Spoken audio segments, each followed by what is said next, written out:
Shalom à tous, au nom de à l'école de Yeshua.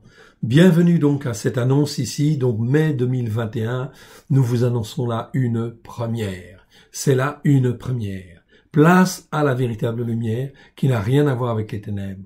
Sortez du milieu d'eux et séparez-vous, dit l'Éternel.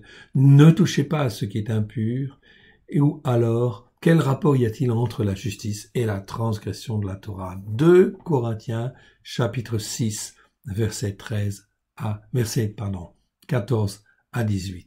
Viens, Seigneur Yeshua, viens, règne dans nos cœurs et dans nos vies, comme l'Éternel l'a voulu. Le voici donc le Nouveau Testament messianique. Le voici, je vous le présente en fait ici à l'écran.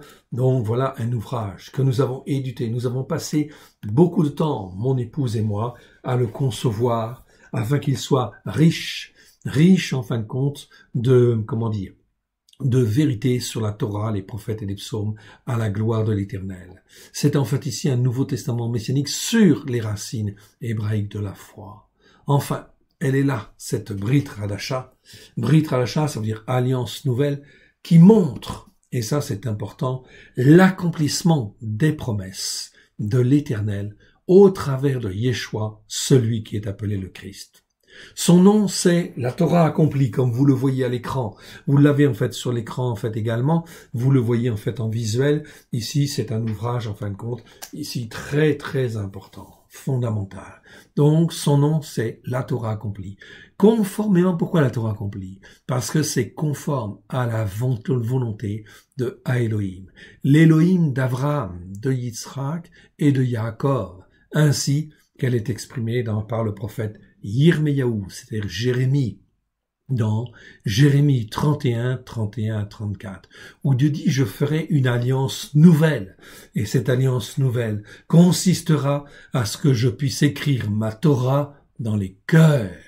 Voilà ce que Dieu est en train, en fin de compte, de faire au travers de Christ Yeshua. Ce qu'il a voulu faire depuis 2000 ans, c'est écrire la Torah dans nos cœurs et dans nos vies, à la gloire de son saint nom. C'est conforme aux prophètes, bien évidemment. Ok? Paul va le rappeler, mais les traductions ne le traduisent pas très bien, en fait, ici, mais en réalité dans Hébreux, chapitre 8, verset 10, et Hébreux, chapitre 10, verset 16, Paulos lui-même rappelle, la volonté de Dieu, c'est d'écrire la Torah, les enseignements de la Torah, dans nos cœurs et dans nos vies, à la gloire de l'Éternel. Alors de qui se moque-t-on? Okay? Il vaut mieux obéir à Dieu. Le prophète Yeshayahu, c'est Ésaïe, affirme que l'Éternel, notre Elohim, soutiendra son élu. Vous pouvez aller voir cela en fin de compte, exactement dans Ésaïe, chapitre 42, versets 1 à 4.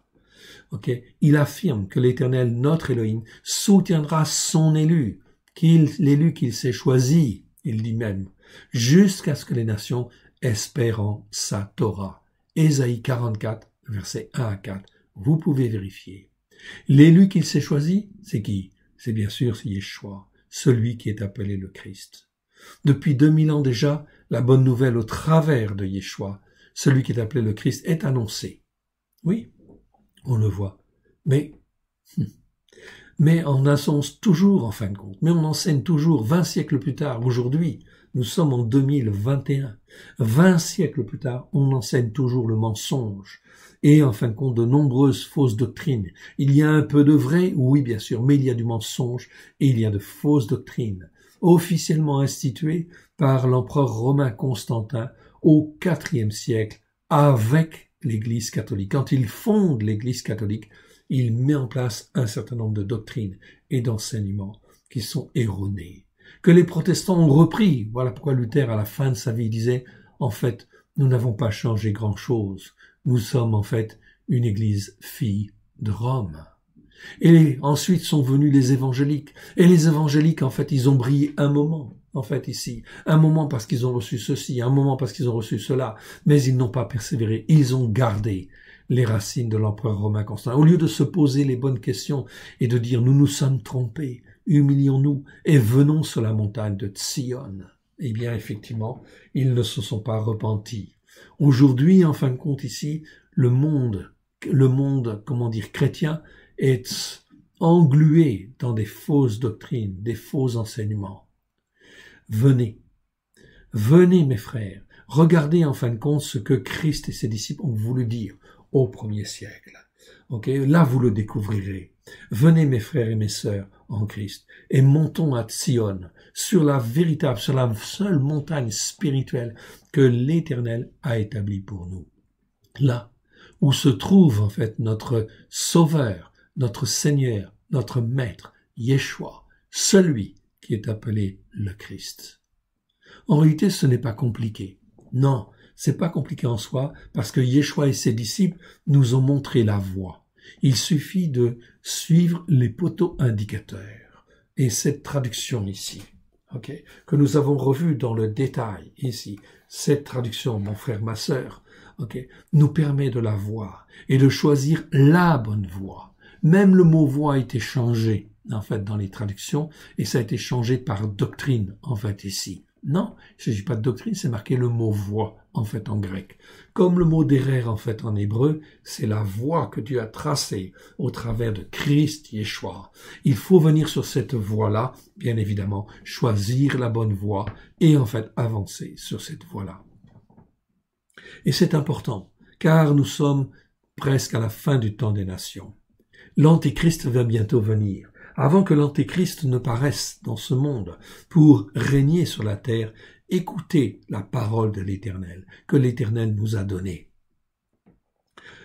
Méditez-la, et mettez-la en pratique. Il a promis à Abraham, regardez, il a promis à Abraham qu'au travers de Christ, eh bien, en fin de compte, Abraham deviendrait une multitude de peuples, une multitude de nations. Oui, effectivement, seront dans sa descendance. On parlait là de la descendance spirituelle. Oui, une multitude de peuples. Nous allons vivre ces temps prophétiques, extrêmement glorieux, où l'on verra de nouveau la différence entre celui qui sert Dieu et celui qui ne le sert pas.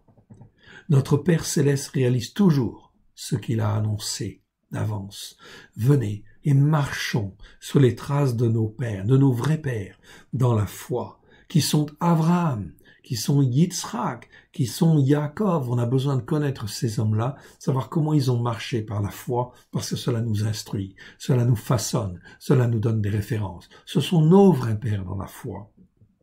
Nos vrais pères dans la foi, c'est ceux que l'Éternel Dieu nous a donnés. C'est Abraham, Yitzhak, Yaakov. C'est Moshe, oui bien sûr, c'est David, ce sont les prophètes. Et c'est Yeshua lui-même. Dans Ésaïe 9, il est appelé en fait Père éternel. Qu'est-ce que c'est qu'un père? Un père, c'est celui qui te protège et c'est celui qui t'enseigne et qui t'enseigne la vérité. Alors, mon frère, ma sœur, venez, écoutez. Yirmiyahu nous affirme que la maison spirituelle à venir, sera plus glorieuse que la première. Alors, venez, écoutez. Cette version, en fin de compte, qui a été terminée en mars 2021, on la présente aujourd'hui, en fait ici, au mois de mai, le temps de l'éditer, ça a été en fait, ça a pris du temps, mais c'est un très bel ouvrage, comprend 344 pages. Elle est disponible uniquement en version française pour le moment, elle est posée sur les racines hébraïques de la foi et sur le texte reçu des apôtres du XVIIe siècle. XVIIe siècle, tout simplement parce qu'il est plus complet, etc., que le texte grec du XIXe siècle. Toutes les traductions françaises, presque, sont faites sur le texte grec du XIXe siècle. Alors nous préférons le texte grec du XVIIe siècle, car il est plus intègre. Il y a des mots et des versets qui sont essentiels, et on n'a pas le droit de toucher à la parole de Dieu et de la corriger. Donc ça veut dire que cette traduction, elle échappe à la corruption spirituelle des premiers siècles, mais aussi au siècle suivant, et notamment à la corruption des textes grecs intervenus entre le XVIIe et le XIXe siècle, sur lesquels sont traduits la plupart des Bibles françaises. C'est là une véritable révolution dans la compréhension des Écritures. Jugez-en vous-même. Donc le format, en fin de compte, de ce, j'appelle ça Nouveau Testament messianique, mais en réalité c'est la Brit Hadasha, c'est l'alliance nouvelle, c'est l'alliance que Dieu en fait veut faire au travers de Christ Yeshua avec tous les hommes, qu'ils soient juifs ou non juifs, de quelque peuple que ce soit. Ça c'est extrêmement important. Le format, vous voyez, c'est un grand format et il est écrit effectivement en grand. Donc c'est lisible par tout le monde. On l'a fait volontairement en fait en grand afin qu'il puisse être lisible par un plus grand nombre, évidemment. Ok, 21, 29, 5, 344 pages. Tous les mots sont en hébreu, les noms sont en hébreu afin de pouvoir retrouver les racines hébraïques de la foi. Ça c'est très important. Mais à côté, vous avez toujours la traduction en fait en français. Et il y a en fait ici à la fin, ici, je vous le montre, ici, ok, vous avez en fait ici ce qu'on appelle un abrégé d'études bibliques de mots grecs et de mots hébreux, selon les racines hébraïques de la foi, afin d'être mieux ancrés, en fait ici, sur la Torah, les prophètes et les psaumes, et de mieux discerner ce qui est bon, ce qui n'est pas bon, ce qui est juste de ce qui est injuste. Un abrégé d'études, ok, 70 mots, mais 70 mots essentiels, en fait ici, ok, de manière à aider les croyants à, en fait, être bien ancrés sur, en fin de compte, les racines hébraïques de la foi, à la gloire de l'Éternel. Tout cet ouvrage magnifique, vous le voyez en fait à l'écran, c'est un bel ouvrage, ok, bien imprimé et tout, etc., relié, etc. Il n'est en fait vendu qu'à 35 €. 35 €. Il y a des frais de port, oui bien sûr. 12 € en fin de compte pour un exemplaire en France métropolitaine. Mais vous le trouverez aussi à la CLC ou à la librairie C'est ici, à Paris, ou dans toutes les boutiques CLC pourront le diffuser en fait aussi, bien évidemment. Donc, vous pouvez en fin de compte ici l'acquérir. Je vous donne en fait les références. Que le Dieu d'Abraham, de Isaac et de Jacob vous bénisse dans le précieux nom de Yeshua Mashiach, celui qui est appelé le Christ. Vous avez les coordonnées en fait ici qui apparaissent à l'écran. Vous pouvez donc en fait le consulter, le commander directement sur notre site www.alecoledeyeshua.com, soit sous la version papier, soit en format e-book en fait aussi, si vous le voulez. Okay. Quel que soit l'endroit où vous êtes dans le monde, si vous parlez français, eh bien, en fin de compte, vous pouvez l'acquérir aussi. Il n'y a pas de problème. Par contre, pour les frais de transport, eh bien, il faut nous consulter, oui, bien sûr. Mais sur le site, tout est prévu. Ok, il n'y a pas de problème. Si jamais, pour une raison ou pour une autre, vous ne pouviez pas commander sur notre site directement, car, en fait, ici, ceci s'appelle la Torah accomplie, et on sait que la puissance de Jézabel n'est pas, en fin de compte, pour, effectivement, que la Torah soit diffusée et soit connue en fait du peuple, que les enseignements de la Torah en fait ici soient diffusés auprès du peuple. Non, la puissance de Jézabel est là toujours pour empêcher les enseignements de la Torah d'arriver en fait dans le cœur des croyants. Ça, c'est la puissance de Jézabel. Et elle agit partout en fin de compte, même dans les églises, parce qu'on ne veut pas de la Torah, tout simplement parce qu'on a été formé, façonné selon une tradition chrétienne qui est pour repose sur l'empereur romain Constantin. Tout cela n'est que du mensonge. Aussi, je vous encourage à découvrir cette Torah accomplie. La volonté de Dieu, c'est que la Torah soit dans nos cœurs et dans nos vies, à la gloire de l'Éternel, au travers de Christ Yeshua, avec grâce et vérité. Merci de m'avoir écouté, je vous souhaite bon courage, et vous trouverez en fin de compte sur notre site, sur le site YouTube, sur la chaîne à l'école de Yeshua, vous l'avez là. Ici, chaîne YouTube à l'école de Yeshua. Ok, vous pourrez nous consulter en fait ici et voir les vidéos. Nous faisons actuellement en fin de compte un enseignement sur en fait le message authentique de Christ au 1er siècle. Nous faisons un enseignement sur en fait tous les chapitres des Actes des Apôtres pour montrer que le christianisme au départ était un christianisme juif, essentiellement juif, exclusivement juif en fait ici, où tout le monde, juif et non juif, faisait en fin de compte les fêtes de l'Éternel, faisait le Shabbat, faisait toutes les fêtes de l'Éternel et était enseigné, maintenu en fin de compte ici dans la foi, sur les racines hébraïques de la foi, sur la Torah, les prophètes et les psaumes, tout simplement, dans le but de ne plus dépendre de l'esprit de ce monde, du malin, en fait, ici. Car, dans le monde, l'esprit qui règne, c'est l'esprit du malin. Et en fin de compte, il entraîne beaucoup de gens, en fin de compte, ok, dans l'incrédulité. Oui, bien sûr.